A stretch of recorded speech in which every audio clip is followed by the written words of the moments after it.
Hi YouTube, I hope you're doing good. I'm doing pretty good, not bad.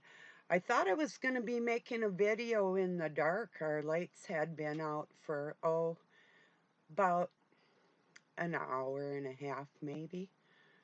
So I started moving some plants around and doing things I needed to do, things I could get done without any electricity in my house, like our pump runs on water, or I mean our water runs on electric, and or by hand. I have a cistern pump, a hand pump, just in case. And a well, we got big pipe wrenches, so you got to undo the couplers and put the hand pump, called a cistern pump, on there if need be. It's right over there. It's in the house, even if it's winter time. I'll have water if I need it like that. And I've lived in places where I had to either pack my water or even like one place, my house that burnt down. The neighbor kid and he was a 19-year-old kid. I was a 23-year-old mother of one son at the time that was about, oh, 9 months old. We pounded a well by hand for my place up there. I had resided the whole thing. I had uh, painted all the rooms, roofed it, um, carpeting. I mean, like my son's room was beautiful. It was like three tones of, I had baby blue, sky blue, and kind of a dark, not quite an electric blue, and not quite a navy blue, but kind of in there. His carpeting was the dark and light blue, and then his walls were the baby blue, and it was so beautiful, just absolutely gorgeous. I had all this antique furniture from my aunt that was like cherry wood from England, and some of these, like I had a sideboard and a pantry, or what they call like a china cabinet, and a corner knickknack shelf that was just, it was so beautiful. Um, my things that I lost. That one got damaged. I did have that corner knickknack shelf for a while, and then I had to move, and I think my brother-in-law ended up with it, him and his wife. Maybe. I don't know. Somebody I knew ended up with some of my stuff, but yeah. So anyway, I'm not in the dark anymore, and yeah, we got stuff done yesterday. I was so happy. Got a freezer in, like I was saying on that little video if you watched it. The beginning of our sunroom. Today we're going to be getting, one window is, I think it's 60 inches by, what was it, 60 by 36. And the other one I think is 30 by 36.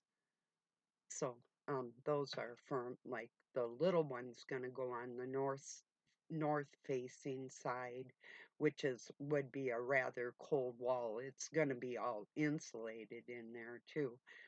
And and then we're checking out either buying a skylight. I want one that opens up to let the air out. Maybe Doug's thinking like four of them up in there. Well, maybe. I just know that'd be a good place to die, wouldn't it? I mean, and that's kind of my topic today is the afterlife, or a person's, either their belief in it or not their belief in it. But wouldn't that be a cool way to die, looking up at the stars?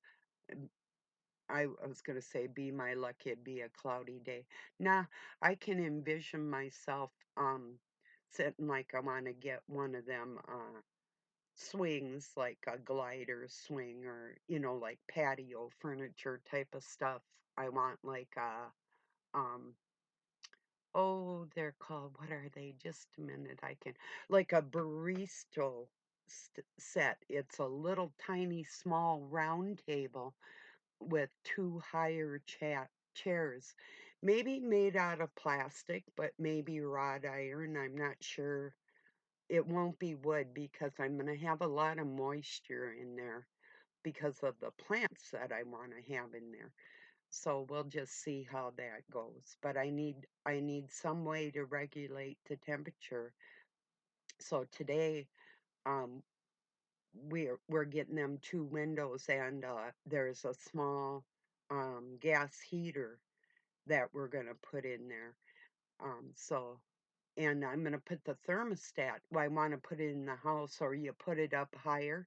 It won't hardly ever come on unless it's below freezing. Then it will need to. But that room will get sun until it was about 3 o'clock yesterday afternoon. I showed you that's all the shade there is um, from trees away from it. But all day long, and even then, there's going to be sun from up above that isn't shaded from a tree that's a ways away. So it's going to be open the whole time. The only time I'm not going to see the sun is at sundown when it's down over the hill behind our house. And then that room won't get any, but it's not going to need it all that much. So, and I'll probably have some lighting in there of some sorts, like maybe fluorescent, or I know the LEDs aren't good for you, so which I do have in here, but and we changed a lot of our lighting from fluorescent to LED too, and then that's a pretty big deal when you're doing it like in the shop. There's lots of lighting in there, lots. I can't even count the number of what would you call it? Fixtures, lighting fixtures that are in there. It's pretty amazing because you got to be able to see what you're doing if you're doing like body work or painting or different things that Doug would do in there with, or me. I've worked in there, not as much as him, of course, but yeah, I've helped with some projects. Yeah. Anyway, especially if they're ours. Like we had a 48 Anglia, a British Ford, and it was what they call a gasser. It was a race car with a roll bar and all that, and I grinded that down so Doug could do the body work on it. So I got all the old paint off it and smoothed it out and got it all ready. I prepped it for him. I helped tape things up. Like on the glass, taped all the paper and taped all the glass up. And I actually my first body shop was when I was 17. And then another time when I was about 18, I was working in another shop that I didn't own. In between jobs, I had been working at a hospital. I had worked on a ranch before that, many ranches, so my life's been really diverse. Like I do a lot of things, but yeah, I just thought I'd show you what was going on with the beginning of that. We've got it's pretty level, but there's some stuff that needs to be done before um, we can put more of them cross members up and then start going up with the um, framing and the trusses and whatnot. So, and setting the windows in. But with that big window, what that saves on a whole bunch of lumber, or even setting in the glass that we were going to set in. So that was godsend. Them two windows will really help out because we were going to have to get them anyway. So, and they just happen to be local, which is really nice. So, I was listening to my understanding of what Satanists think about the afterlife, that there isn't one. And I'm under the impression that, for me personally, I'm under the impression, maybe it's wrong, but I see things ahead of time sometimes, not all the time, but sometimes. Like when I was younger, like especially when my kids were around, I think it must have been a gift from God because of that reason. But I would see things like in mass, like lots of things all at once. And then through the years, it's like, oh yeah, I was shown this. People would say, well, maybe the universe showed you something. I say, our all Father, God, the creator of everything, and for people not to give credit where credit is due, like the flesh, you come through your mother, you honor your mother in that respect, and God's that thinking of her in that family. That's where we get our inspiration is from the female. A lot of people don't realize that, and the ones that do, they're thieves. They just take gifts from her energy and don't even honor the fact that they were put on this planet from your mother's blood. You know, the spark of life, that's God's. That's not anybody else's, you know. So, but I was thinking about the afterlife, and maybe maybe there's two sets of people. Maybe there's ones that are, I heard somebody that isn't a Satanist but doesn't actually believe in God, and he used to say that we are all gods. Well, no, we're not. We didn't make these things. You didn't, or whoever, you know, God did. So, no, we are not all gods. We cannot have that creation, but we do, however, have the ability to create things within our lives. We're shown different paths we can take, different opportunities, and given abilities to do things.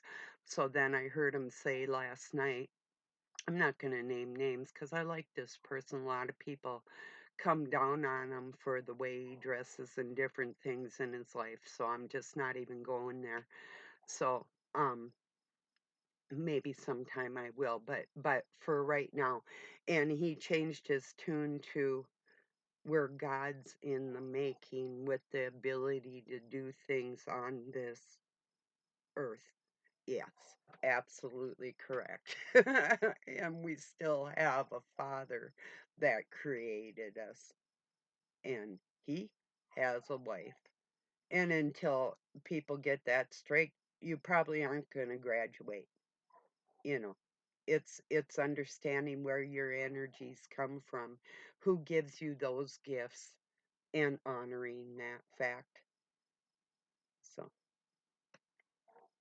just my opinion.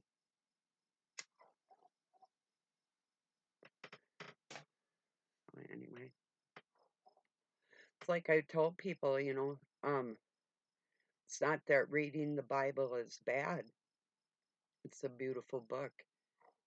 Do you know what you're reading? Do you know the original language? And the proof. I've showed the proof of when everything was changed and who changed it and why. Why they changed it was to deceive. That's a huge deal. So, I would never promote not reading that book. I've read it many times over, word for word. I had to know the words, I had to know the language to do what I'm doing, to be able to nurture the dark force, not to nurture the force of darkness, but to lift the people with the darkness in their hearts.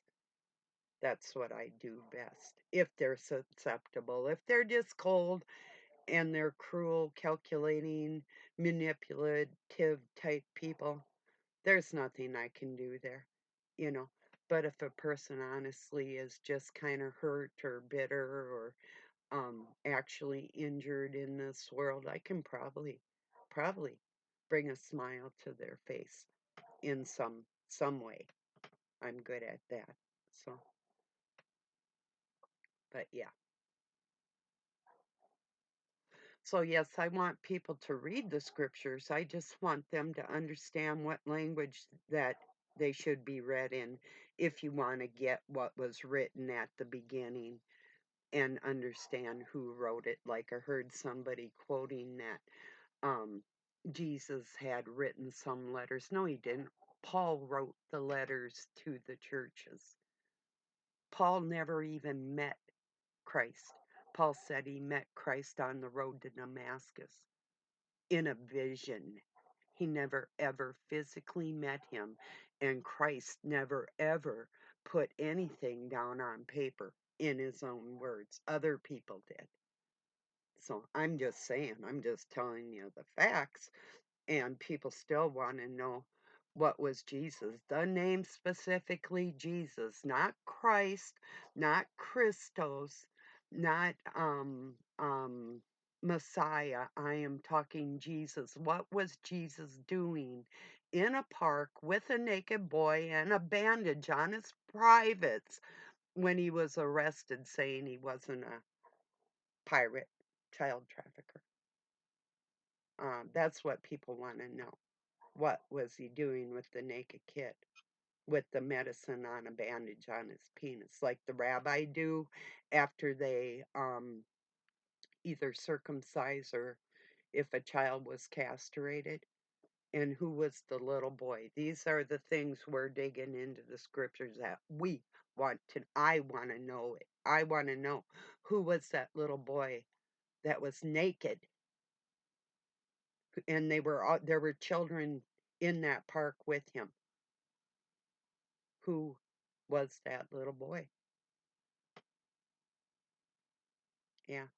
Mary was only 12. She got pregnant. People don't even know what they're reading when they're reading it, and they think it's so sweet, such a lovely thing. No, scriptures are horror stories for the most part. Even the book of Psalms is read the wrong way because a lot of it was taken out to show that a woman didn't participate in writing it. Although there's one that was written by Deborah, and that's still in there, and they can prove that. But her name was changed too. So there's a lot of untwisting that philologists, linguists, experts are going to be ripping this up and proving it. And when we prove it and other people ignore it, we know who's talking to you. Absolutely. The ones that don't want the truth to come out.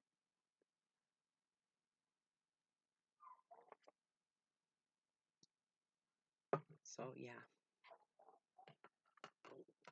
Got 3 really nice bales of oat straw for my kitty house out there. So, and I got a few things changed around yesterday. I had a tarp, a blue tarp over one end of this um, box truck that's connected to a carport that I turned into the kitty house. So I've got some wood now that I'm where I had the tarp. I'm going over that with wood, and it'll be skirted with wood now this winter. They're going to be super warm in there. I mean, they got little houses and hutches and different things, furniture and stuff to sit on, carpeting. But I'm going to tear out a lot of the material type things I had, like old pillows and old cushions and different things. They're okay. They're not real dirty. They didn't like soil on them or anything. It's just that the straw will be a lot easier to take care of if there is a mess. Because I had one cat that had the runs pretty bad, and I had to keep changing his bedding all the time. Haven't seen him for a while, but yeah. Because when they come from other places, wherever they're from, I worm them, I take care of them, but if they come here and they're full of fleas or they haven't been wormed, everybody else gets infected by them sharing the same quarters and the same water and food. So I have to treat everybody when that happens. And I do twice a year anyway, I worm them. But yeah, if a stranger comes up, I have to redo what I've already done. But that's okay too. But this will just make it a lot easier for them and nicer. So I did some work out there yesterday too. Plus, we got a freezer in, and yeah, anyway,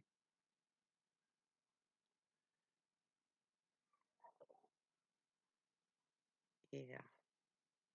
So, what do you think about the afterlife? Do you feel like there is one? Do you feel like or do you know you have gotten visions of things in your life? Um, do you believe in like deja vu? Like when things happen and you feel like they've happened again or before,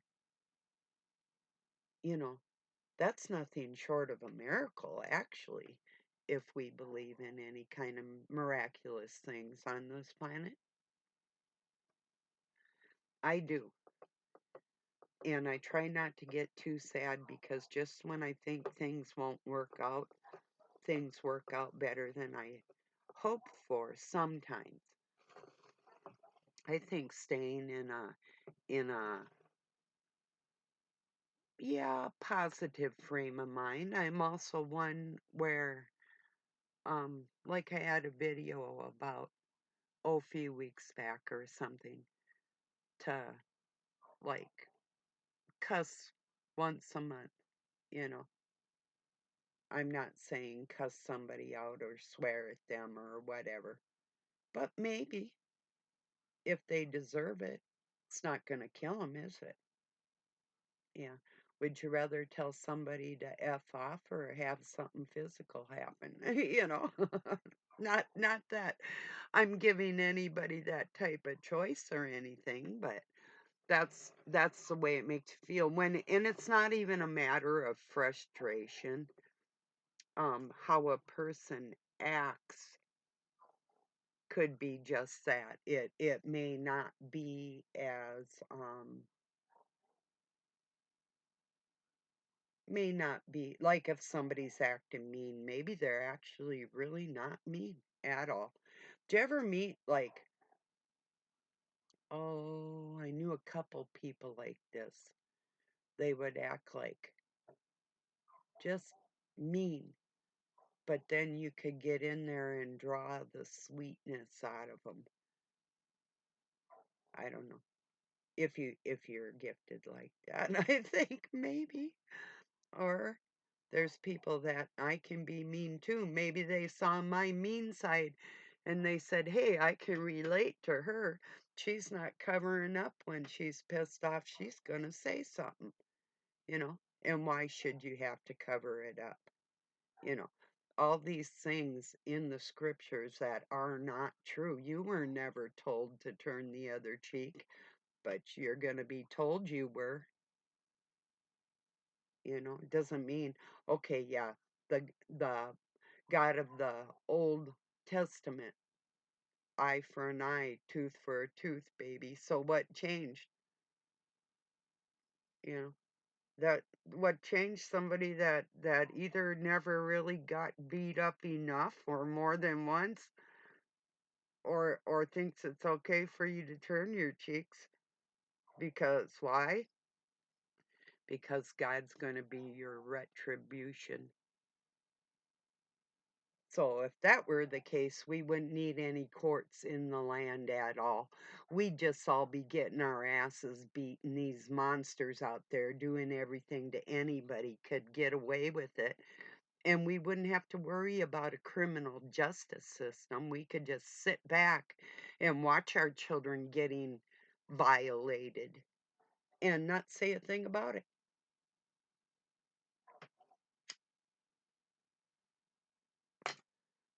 So, and people are going to find out what is law in God's eyes and what isn't. Can you imagine if you wanted to control people and they were your slaves?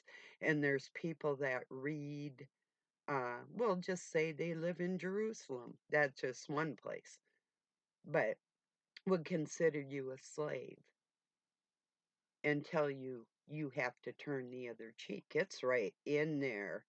If you are not of their bloodline, you're their slave and susceptible to their laws. So, whose Bible are you reading? The original one or the one that was changed to suit the people that want to control everybody? That's the Canaanite bloodline, by the way. Were they cannibalistic? Did they sacrifice? Well, look in the scriptures. How many sacrifices do you see in there? Blood sacrifices.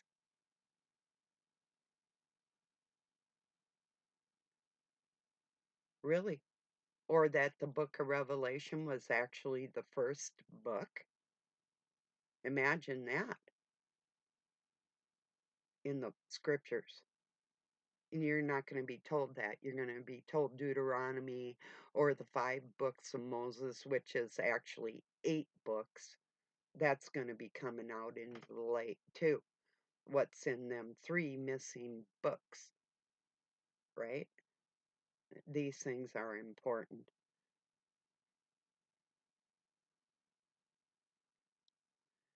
So, yeah. Yeah, just think that it wasn't in the beginning. You know, go look at the end of the scriptures. And if you looked at that like it was the only prophetic book in that whole scripture, you'd be absolutely right. Absolutely right. Might be just the only book you'd ever have to read. Cheers, everybody, because these clowns were slaving people out for centuries now, all over the world. And that book was written to put them in check. And yes, there is a timeline.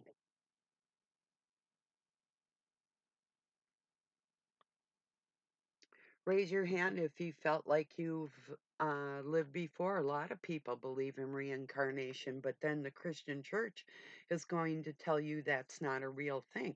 It isn't. Then what the hell is Christ doing resurrecting and showing us that way? What is that? That's living again. Or didn't he ever die? Maybe that's closer to the truth that we actually never do. We just change residence, you know? That's what it is. It's absolutely, and the powers that be don't want you to know that because they don't want people to have the happiness of knowing that they were made immortal, that you never have to fear dying. See now, there's entities like Satan or Lucifer or the Canaanite bloodline, these types of people, and just say like the World Health Organization and people like that, they absolutely know what's going on, you know? It's just like them doing like rituals at Super Bowls and their dances at CERN, and they're mocking people. They're mocking us all, opening up the portals. No, they aren't. Um, if the Christ Spirit was in control of this world, heaven would have come down to earth already, and the satanic power wouldn't be in charge. So, no. Um, Satan isn't waiting to be loose. He has been loose. His time is up.